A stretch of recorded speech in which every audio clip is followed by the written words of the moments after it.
right, thank you everyone for your patience. Next is Russell. Thank you very much. I never tire of applause. Just for my own curiosity, is there anyone here who grew up in St. Anne's Parish in Dorchester? You, I know. Oh, good, good. Anywhere near Train Street? Train Street, yeah? Okay, well, this is story is a brief excerpt from my story that takes place on Train Street. It's called The Corner. Summer 1957. Dwight D. Eisenhower is in his second term as president. Russia launches Sputnik, and down on the corner at around 9 o'clock each night, Tom, Eddie, Joe, Fred, Richie, Charlie, and I formed a loose circle and murdered the new songs that had climbed in the charts. You say you're going to leave me? I know it's a lie, because that'll be the day when I die. I won't attempt to sing that for you. The corner of King and Train Streets, halfway between Fields Corner and the Ponset Circle, was the center of our universe. Right where the two streets came together was Aram's Spa, the corner variety store that two brothers, Aram and Joe Bazarian, bought in 1957. Aram's Spa was milk and bread, the daily paper, and everything from ice cream to toilet paper. With Aram and Joe's blessing, it was also our hangout.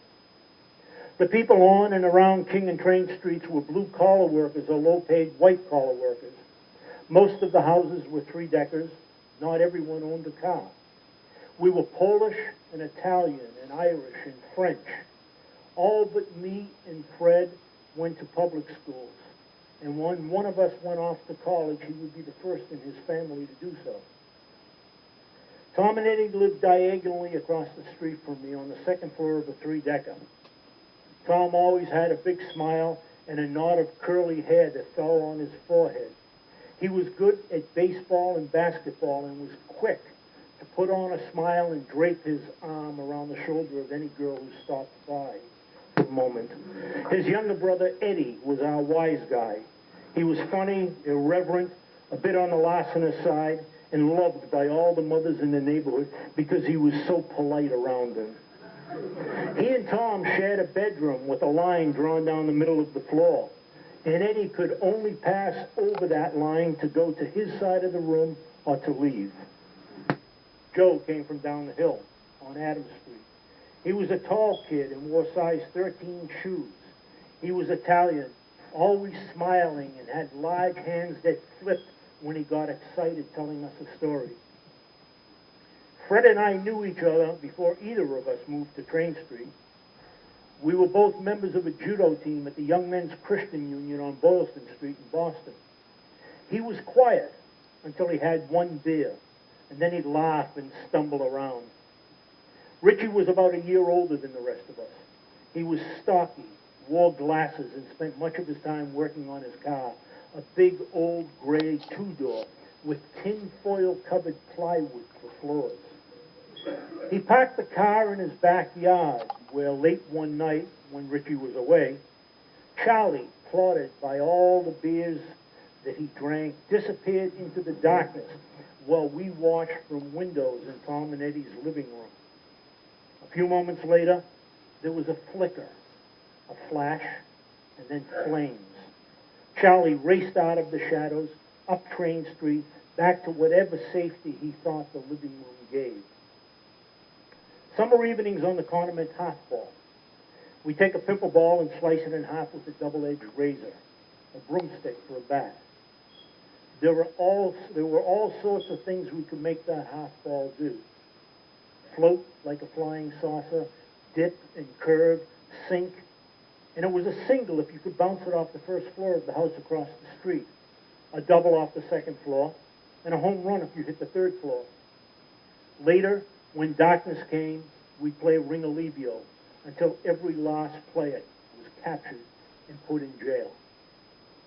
We felt that we were the big shots in the neighborhood. Tom, Eddie, and Joe smoked.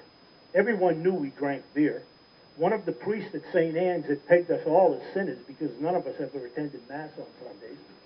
But most of us avoided trouble, were nice to the neighbors, and mostly quiet on those late nights outside Aram's Spa.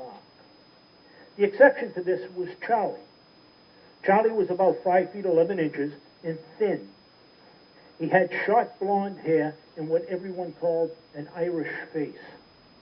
One Friday night, Fred, Tom, Joe, Eddie, and I ventured from the corner down to the Howard Johnsons on Morrissey Boulevard for cones and hot dogs. We stood in the parking lot, eating, joking, talking up whatever girls were around, when Charlie's loping form materialized out of the night. At the boulevard, he weaved through the whining and honking cars. Then his stride picked up like a jumper approaching the bar. We cleared a runway for him, a cheering gauntlet. And with a fine madness in his eyes, he leaped, folded himself into a ball, and soared through Hojo's plate glass windows. We clustered around the hole, and Charlie, his white T-shirt stained with blood, stepped through the window frame, a large smile on his face, and took off the way he had come. Saturday nights were short walks to St. Anne's Parish Hall for the weekly CYO dances. When I was 16 and the only one in my crowd who had access to the family car, our world opened up. We knew there were other dances out there, at Sacred Heart Parish Hall in Roslindale and at Holy Name in West Roxbury. For us, those were the suburbs, and now we had a way to get there. That may have been the first painless step away from the corner. So to read the rest of it, you'll have to buy the book.